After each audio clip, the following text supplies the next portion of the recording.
Bonjour et bienvenue donc dans le point lecture d'octobre. Point lecture qui complète l'update lecture que vous avez vu au milieu du mois. Voilà. Alors contrairement à mon habitude, oui je change, j'évolue. Pas dit que ce soit bien, mais bon. Contrairement à mon habitude, j'ai décidé de ne pas vous refaire un récapépète depuis le début des autres livres que je vous avais présentés en update, puisque vous avez l'update là, et sûrement dans la barre si j'y pense. Voilà. Oui, j'ai une citrouille sur le côté. J'avais décidé d'être assortie aux citrouilles qui étaient derrière.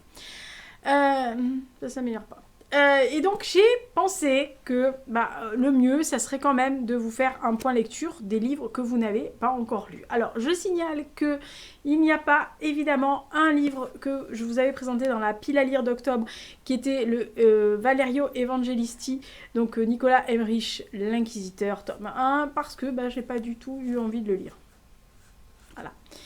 Ça arrive, hein, on va pas dire se tromper, mais en tous les cas, prévoir un livre qu'on a vraiment envie de lire et au dernier moment se dire non, finalement, j'ai pas envie de le lire. Voilà. En fait, j'ai commencé quelques pages, c'est assez intéressant, mais ce n'est pas ce que j'avais envie de lire là, maintenant, tout de suite. Voilà. Donc, j'en ai pris un autre. Voilà. Il était dans ma palle depuis un moment, enfin pas un moment, non, un mois et demi, mais il était dans ma palle, pour moi c'est beaucoup, et, et du coup je me suis dit, allez, on va essayer celui-là. En plus, il me tentait beaucoup en 2020 quand il est sorti, donc je me suis dit, il faut que j'y aille. Voilà. Donc ça, c'est tout ce que j'ai lu. Alors vous allez voir, hein, il y a un roman, une BD, un roman, une BD et 2 romans. Voilà, j'ai pas fait très original, hein. Attention, n'allez pas vous affouler. Hein. J'ai pas très fait vous dire. Alors je signale pour ceux qui n'avaient pas vu le update ou qui se disent mais t'as fait quoi dans le update? Alors j'ai lu le Daniel Arsan, Je suis en vie mais tu ne m'entends pas, donc qui est là, qui est une petite merveille absolue. J'ai lu Auschwitz de Pascal Crossi, qui est une BD magnifique. Attention, il y a peut-être un warning, donc allez voir la vidéo sur le update. J'avais lu aussi La Terre du Milieu, mais un peu sur la gauche, de Pierce, qui était une déclinaison parodie du Seigneur des Anneaux. Space War, tome 1 et tome 2, qui étaient une parodie, aussi encore en déclinaison cette fois-ci, des 6 premiers épisodes de Star Wars, donc du 1 jusqu'au 6, et Les Promises de Granger, qui se trouve là, sous la citrouille, qui n'a pas été une si bonne lecture que ça. Voilà, enfin qui n'était pas moche, mais qui... Voilà. Alors, on va commencer tout de suite par, je vous ai dit, j'ai alterné, hein, voilà. Donc, je commence tout de suite par... Et là, il y en a qui disent, ah, elle est revenue à Chopin. Voilà, Antoine Chopin, La Nuit tombée, donc c'est chez Point. Alors, Antoine Chopin, c'est généralement pas trop de pages. Mais j'avais lu Partiellement nuageux, j'avais lu L'Impasse, qui m'avait arraché le cœur, bouleversé, tout ce que vous voulez, on s'en fout. Voilà, enfin, toutes les déclinaisons de J'arrache le cœur à Lisa, c'est très gentil. Et Monsieur Chopin a l'habitude de m'arracher le cœur. Voilà. Il aime bien, je sais pas. Enfin, je pense qu'il fait ça à beaucoup de monde. Et cette fois-ci, on est en fait différemment dans les environs de la zone sinistrée de Tchernobyl. Alors on est avec Gouri qui arrive un soir sur sa moto avec un casque trop petit, une remorque, etc., qui débarque comme ça, un peu comme un cheveu sur la soupe. Et il va s'arrêter chez des amis qui, eux, sont restés dans la zone sinistrée, dont un est en train de se déliter petit à petit, c'est-à-dire que véritablement sa peau est en train de... Voilà, suite à l'irradiation, sa femme est toujours à ses côtés. Il va croiser 2 vieux qui ont fui la zone, mais qui, voilà... Voilà, il y a quand même autre chose derrière. Il y a un jeune garçon, un jeune adolescent abandonné et un profiteur, un genre de pilleur de ville fantôme. En fait, Gouri a qu'une seule envie, c'est d'aller au plus proche de cette ville de Pripyat et d'aller récupérer quelque chose. Donc, vous voyez, c'est ça. Et ce qu'il récupère, c'est véritablement quelques pages à la fin. Mais... Antoine Chopin nous conte une histoire assez simple. Un homme qui vient récupérer quelque chose à l'endroit où il est parti quelques années auparavant suite à la catastrophe de Tchernobyl, qu'il croise des anciens, on va dire des amis, mais qu'il n'a pas vus depuis longtemps. et ils vont se parler, mais par silence. Et Chopin est magnifique dans ça, c'est qu'il a une écriture ciselée, c'est pesé au mot près, mais quand je dis au mot près, c'est au mot près. Et c'est quelqu'un qui ne met jamais plus de mots qu'il ne faut en mettre. Voilà. C'est quelqu'un qui, à un moment donné, ne va pas vous faire 50 descriptions, faire 50... oui, il va pas vous décrire pendant 3 plombes quelque chose. Et s'il y a un silence, il va pas dire oh il se taise ou machin. Il met le mot silence. Il est en économie de mots, c'est ciselé, c'est je vous dis à la virgule au mot près. Mais c'est tellement beau. Il m'a encore arraché le cœur dans les dernières pages. Hein, voilà. La raison pour laquelle il va récupérer cet objet-là, moi j'avais la gorge nouée comme d'habitude. Donc c'est encore un morceau d'histoire raconté par Antoine Chopin avec une économie de mots, mais qui nous force à nous demander ce que nous, on irait récupérer. Pourquoi nous, on risquerait notre vie pour aller chercher quelque chose. Voilà. Mais vraiment, c'est encore un petit bijou. Donc, La Nuit tombée d'Antoine Chopin, c'est chez Point. Je rappelle qu'il est édité à la Fosse aux Ours, qui est une merveilleuse maison d'édition. Et je le dis ça tout à fait gratuitement, hein, je vous le dis tout de suite. Mais voilà, c'est vraiment quelqu'un qui a une écriture qui me plaît et encore un joli coup de... Voilà. Alors, c'est pas un coup de cœur comme l'a été Partiellement nuageux, mais c'est une excellente, excellente, excellente lecture et j'en reparlerai sûrement. Alors ensuite, après ce je suis passée à une BD. Bon, attention, c'est pas une BD, c'est pas Star Wars, hein. Wow, enfin Star Wars, Space War, Naguère les étoiles, ce que vous voulez. Non, non, non, moi je suis allée au... Vas-y, oui, oh bah Lisa, l'habitude, hein. Alors, Fourmi-la-Rouge. Fourmi, c'est une ville dans le nord. La Rouge, vous allez comprendre pourquoi. C'est de Alex W. Inker, c'est chez Sarbacane. Voilà, c'est une BD qui retrace ce qui s'est passé à Fourmi. Donc Fourmi, c'est une ville. Le 1er mai 1891, puisqu'il y a eu une appel à la grève sur les conditions des ouvriers dans les usines de textile, puisque Fourmi était une des places fortes du textile. Et mis à part un patron qui a accepté que ces ouvriers fassent, on va pas dire grève, mais en tous les cas soient chômés ce jour-là, tous les autres ont refusé. Et certains sont allés travailler et d'autres ont décidé quand même de faire la grève. Ils se sont rassemblés sur la place principale de Fourmi. Et les policiers qui étaient là ont été un peu submergés, l'armée était rappelée en renfort en fait, on comprend assez vite que les policiers, un peu exaspérés, ont incité les piou-piou, comme ils les appellent, c'est-à-dire les soldats, à tirer sur la place. Et donc, au bilan, 9 morts. Voilà. Donc, Alex Inker décide de retracer cette journée, on va dire, avec des dessins assez, d'abord c'est en noir et blanc, comme vous le voyez, et rouge sang. Voilà. Mais c'est très simpliste comme trait. Alors attention, c'est pas un reproche envers le dessinateur, c'est qu'il n'a pas, y a pas de fioriture, c'est pas léché comme certains ouvrages peuvent l'être. C'est vraiment brut. Mais ça vous montre tout ce qui était le syndicalisme, le début de ces revendications syndicales pour que nous, on ait des RTT, on ait des congés payés, enfin ça c'est en 36, mais à 38-36, mais bon, Front Populaire, on n'y est pas encore, mais ils ont ouvert la voie. Tout ça, c'est...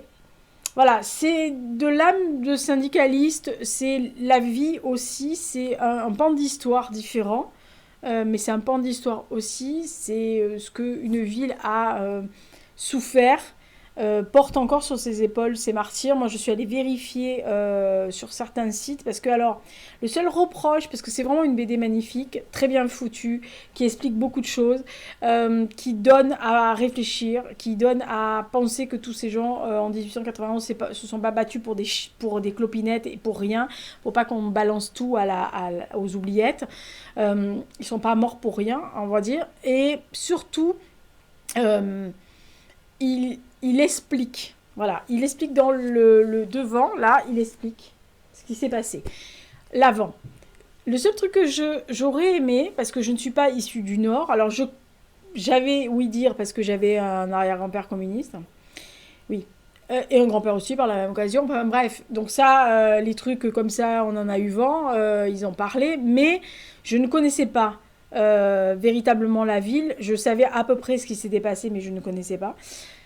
Il nous parle de 9 victimes. Il a fallu, enfin de martyrs, vraiment. Il a fallu que j'aille sur des sites, des blogs que j'ai trouvés en tapant fourmi 1891, 1er mai.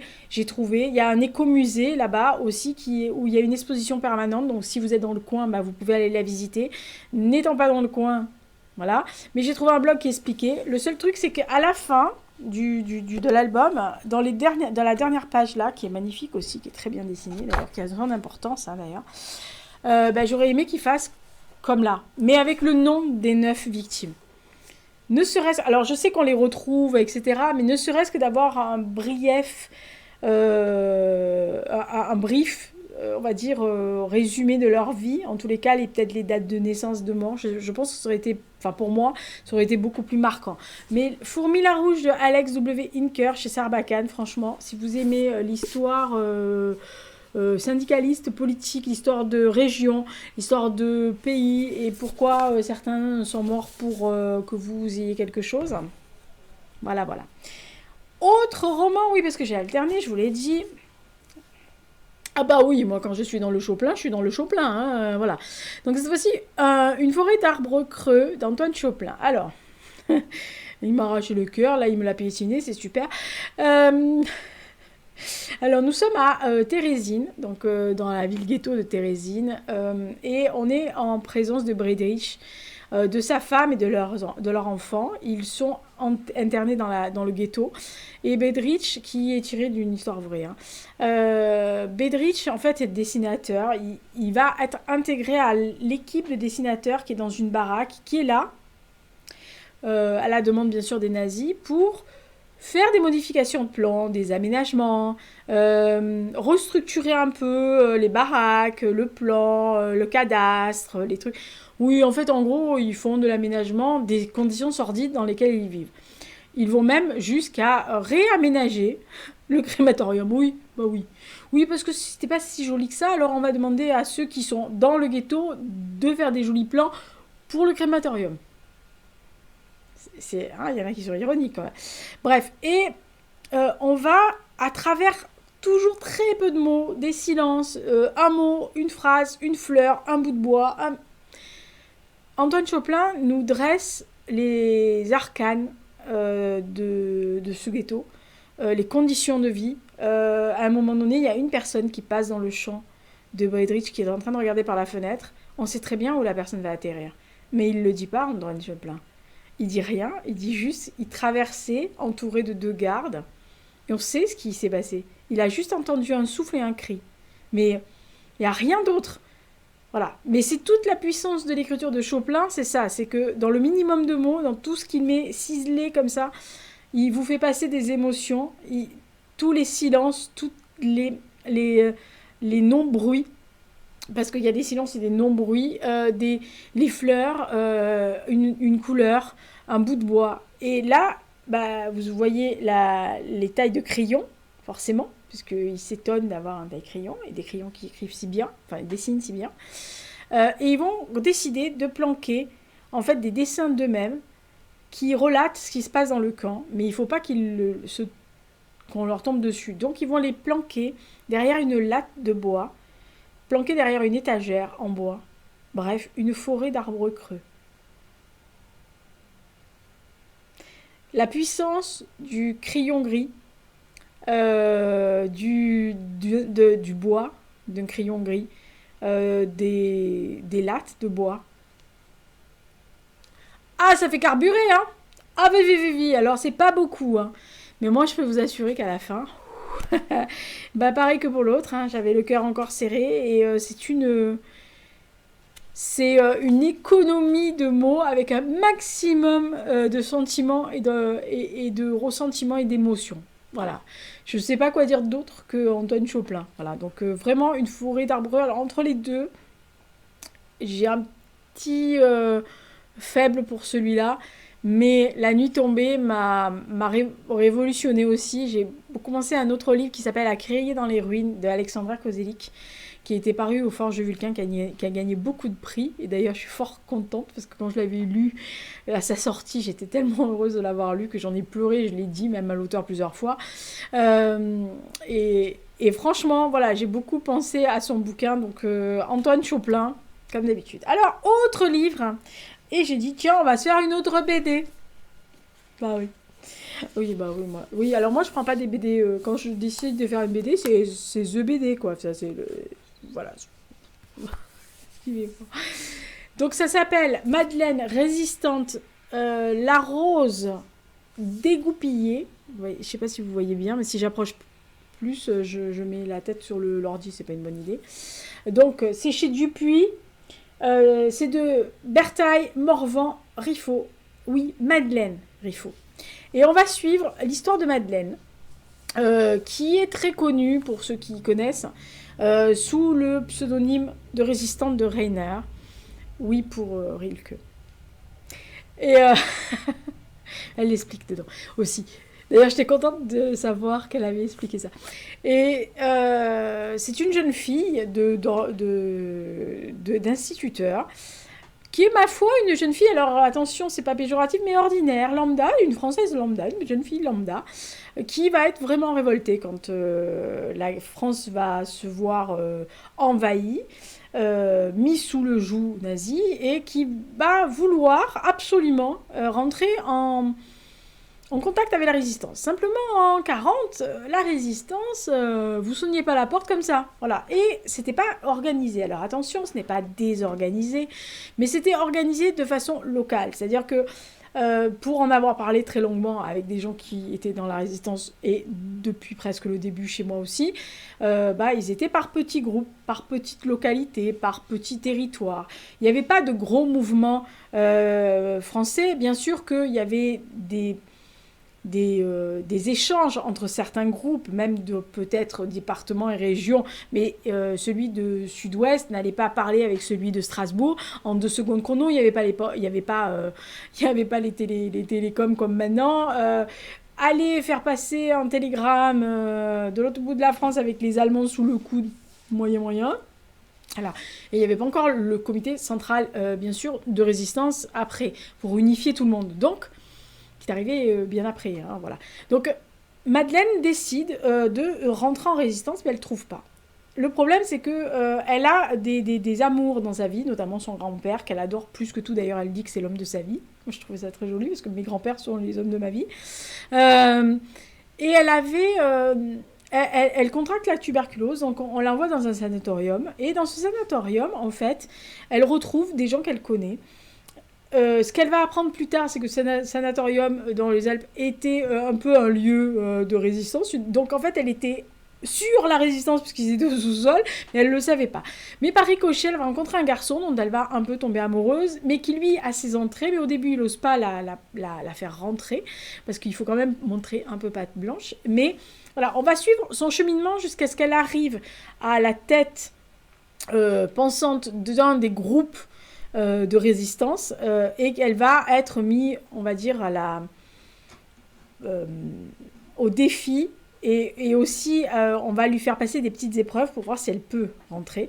La première chose qu'elle apprend, c'est qu'on ne donne pas son nom, c'est-à-dire on ne dit pas qu'on s'appelle Madeleine Riffaut, on ne dit pas ça, on se trouve un nom d'emprunt, on se trouve un nom de résistant, parce que si tu tombes, il ne faut pas que tout le monde tombe avec toi. On lui explique que si elle est arrêtée, il faut qu'elle tienne le plus longtemps possible. Voilà, donc il y a beaucoup de petites choses qu'on apprend. Alors c'est le premier tome, il y aura 3 tomes.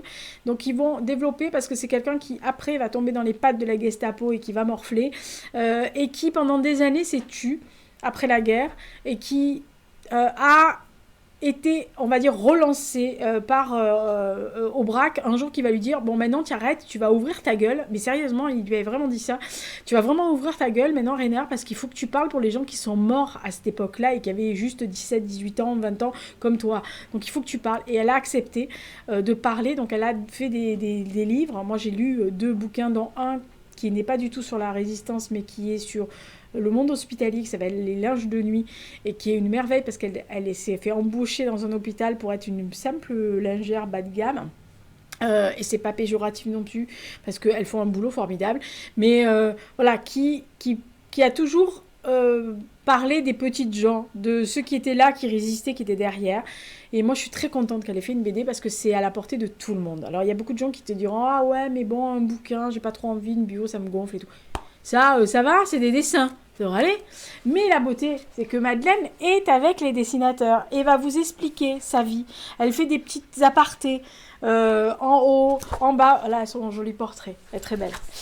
Oui, en plus, très belle femme. J'ai eu la chance de voir 2 ou 3 conférences qu'elle avait faites, pardon, et que j'ai grandement apprécié. C'est un peu, vous savez, ces rencontres que vous faites dans votre vie, vous savez que vous n'allez pas revoir la personne, ça ne va pas devenir une copine, hein, mais ces personnes vous marquent à vie. C'est un peu la fois où j'ai rencontré Sœur Emmanuelle.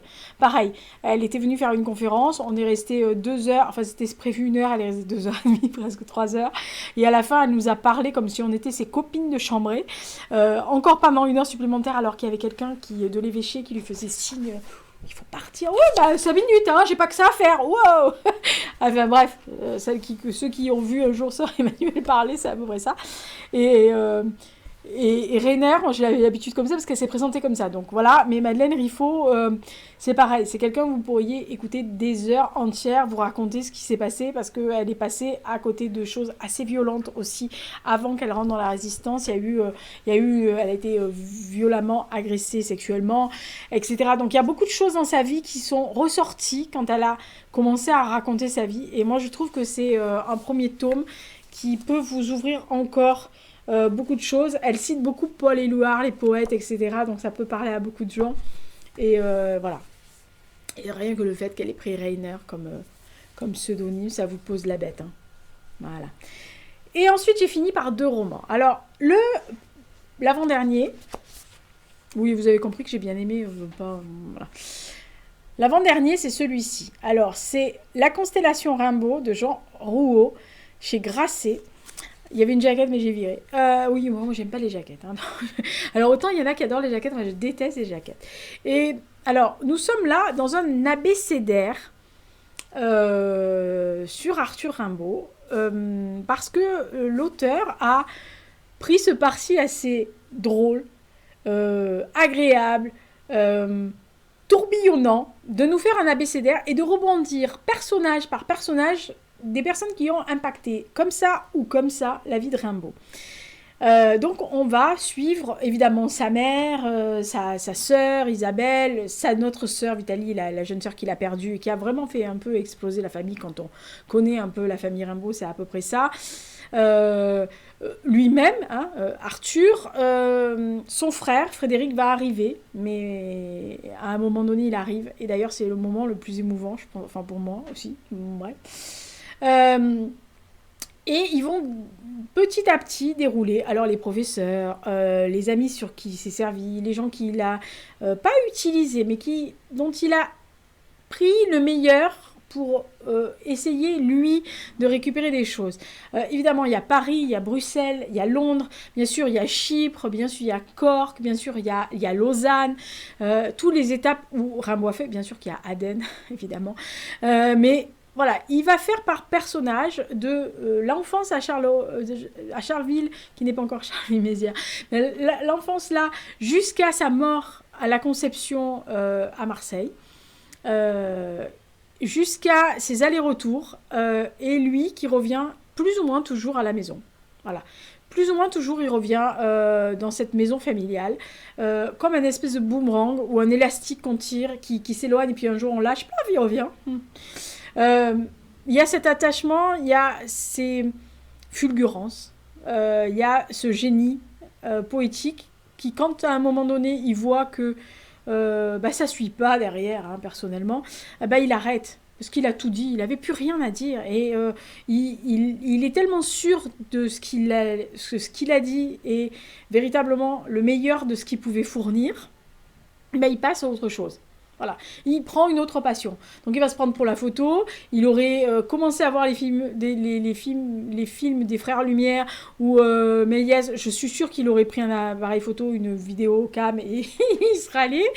Parce que c'est un mec qui voulait toucher à tout, qui voulait voir tout, qui voulait toujours rêver plus grand, plus haut, plus fort, voir plus loin, toujours. Un peu à l'instar du père, hein, qui a brinque-ballé pas mal. Franchement, c'est un abécédaire que j'ai trouvé jouissif. Mais vraiment, alors, il n'y a rien de dramatique. Moi, j'ai croisé Fantin Latour, j'ai ululé pendant 25 minutes, hein, faut dire. Discrètement, très discrètement. Oui, oh, discrètement, 2-3 fois rien. Hux m'a regardé, elle a l'air de dire, elle est pas mieux la vieille, hein. Voilà, donc je lui dis, tu peux pas comprendre. Voilà, tu peux pas comprendre. Fantin Latour, tu peux pas comprendre. Mais voilà, il a croisé tout le monde, il a croisé des gens, il y a toujours ces photographies voilà, de lui plus vieux, les femmes qu'il a croisées en Afrique, qu'il a aimées. Bien sûr, sa relation avec Verlaine, etc. Mais tout sous petit microcosme qui est devenu une énorme constellation de Rimbaud qui tourne autour comme ça pour essayer d'être dans la lumière du garçon. Voilà. Franchement, c'est un truc que j'ai... En fait, c'est comme on suivrait les pas de Rimbaud. Petit à petit, comme ça, là, il arrive, il marche. Et à la fin, le rebelle de la famille n'est pas celui qu'on croit. Je dis ça, je dis rien. Oui, il y en a qui ont compris oui, voilà. Maintenant, je suis amoureuse des 2 frères Rimbaud, ce qui n'aide pas, hein, ça aidera pas. Et ensuite, et dernier, vous sentez le... Voilà. Alors, c'est un livre qui est un excellent moment de lecture. C'est véritablement un... Alors, c'est au-delà du coup de cœur, parce que ce n'est pas ce que moi j'appelle un coup de cœur. C'est-à-dire, c'est pas ce qui m'a foutu par terre, véritablement soulevé, qui m'est resté dans la tête. Mais c'est un roman qui, alors modestement à mon niveau, hein, mais quand je l'ai ouvert et que je suis arrivée, et je vous le dis parce que je l'ai marqué, pour vous dire, à la page 91, donc 90 pages sur 630 à peu près. Quand je suis arrivée à ce moment-là, je me suis dit, ce livre va compter dans la littérature mondiale. C'est un classique que, alors moi j'ai pas de gosse, hein, mais des enfants, alors je prends toujours la référence de ma nièce, hein, parce qu'elle est née cette année, donc voilà, elle l'étudiera à l'école, ou elle en entendra parler dans les classiques étrangers. Colum McCann, alors moi je suis jamais déçue par Colum McCann, hein, personnellement. Apeirogon, alors Apeirogon, je rappelle, c'est une jolie petite figure géométrique avec un nombre infini de côtés. Voilà. Il ne pouvait pas choisir un autre nom, moi qui suis une bille en maths. Oui, non, mais alors j'étais très bonne en maths, en physique, chimie, très bonne, oui, très très bonne pour faire des trucs qu'il fallait pas en physique, ou en chimie aussi. Oh punaise, en chimie, j'ai fait des trucs. Bon, bref. Faut pas savoir. J'étais la reine de la dissection en biologie. Tout le monde avait peur. Moi, j'y allais. Vas-y, donne-moi le scalpel, j'y vais. Voilà. Chimie, j'étais la première à faire des expériences, à faire tout sauter. Physique, j'adorais ça. En maths, j'étais une gondole à Venise. Hein. Alors, vraiment, c'est une expression très conne d'une de mes copines. J'adore cette expression. À chaque fois, elle dit ouais, je suis comme une gondole à Venise. Moi, je trouve ça génial. Alors, c'est un roman qui, voilà, c'est un roman qui va compter en littérature, et c'est pour ça que je dis que c'est pas un énorme coup de cœur style, voilà, mais c'est un roman qui a part dans l'année, c'est-à-dire qu'il en arrive peu, vraiment peu, et où vous vous dites, ce titre-là va compter, voilà, ce livre-là va devenir un classique.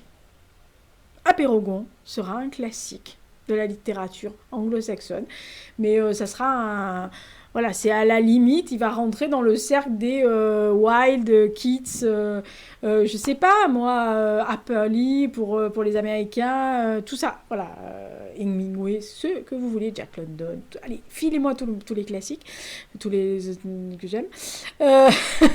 Voilà, donc en fait, c'est un roman qui est assez spécial dans sa conception, puisqu'on oscille dans des chapitres assez courts. Alors du coup, c'est bien que j'ai marqué la page, parce que vous voyez les chapitres, voilà, il y a des petits trucs là, et tout le long, on alterne entre l'explication de la migration des oiseaux parce que c'est quelque chose qui se passe entre Israël, la Palestine, enfin tout ce coin-là. Donc c'est la migration des oiseaux parce que en fait Israël et la Palestine sont sur une forte autoroute d'oiseaux migratoires. Alors c'est autoroute quoi, c'est un truc à 8 mois, à 8 voies, hein, voilà. Donc ils ont des systèmes de sonar, des systèmes métriques, des systèmes voilà. Et donc vous quand ça ouvre, vous vous dites tiens, c'est fou quand même, il ouvre avec des oiseaux migratoires le mec. Pour vous dire. Et on va suivre comment dire, deux couples, 4 inséparables, puisque c'est des oiseaux, les inséparables, mais 4 inséparables, non, c'est pas des oiseaux dont on suit, enfin si, mais non.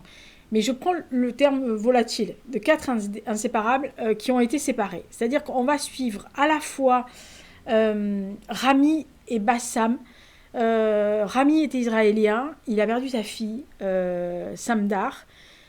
Bassam est palestinien, il a perdu sa fille, Abir, de 2 façons différentes. L'une est morte dans un attentat suicide, l'autre est morte par une balle en caoutchouc tirée par un soldat israélien qui lui a atteint donc forcément la nuque et qui l'a tué presque sur le coup. Ces 2 pères qui auraient pu sombrer l'un comme l'autre dans la haine, dans le rejet de l'autre, dans la vendetta, dans la volonté de faire souffrir celui qui est en face. Ces 2 hommes vont rentrer au sein d'un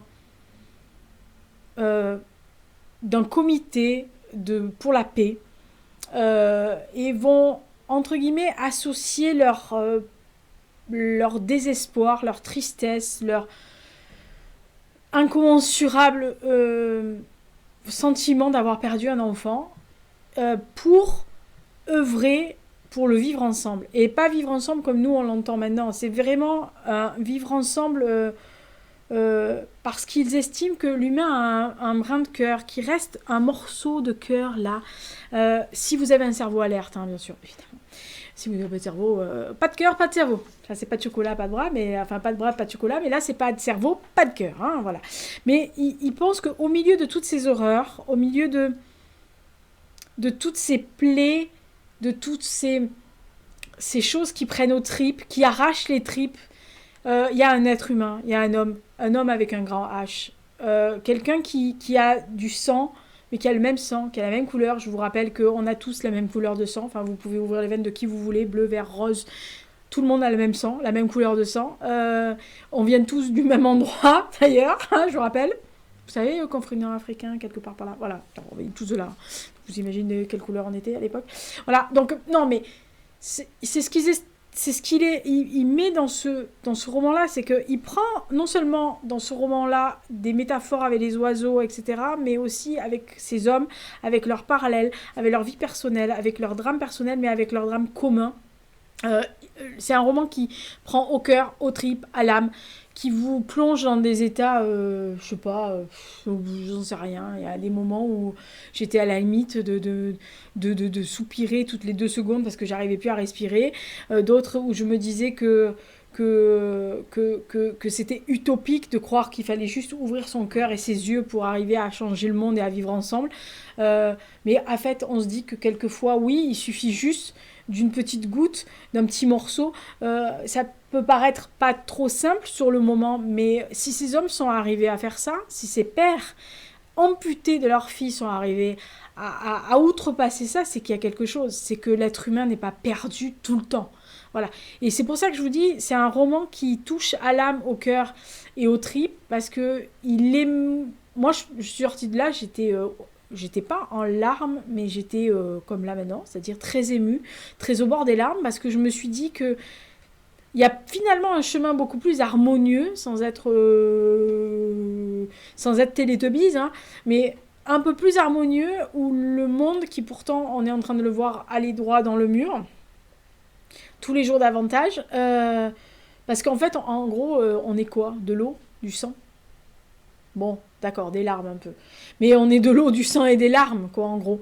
Et bah, une fois qu'on n'est plus, on n'est plus.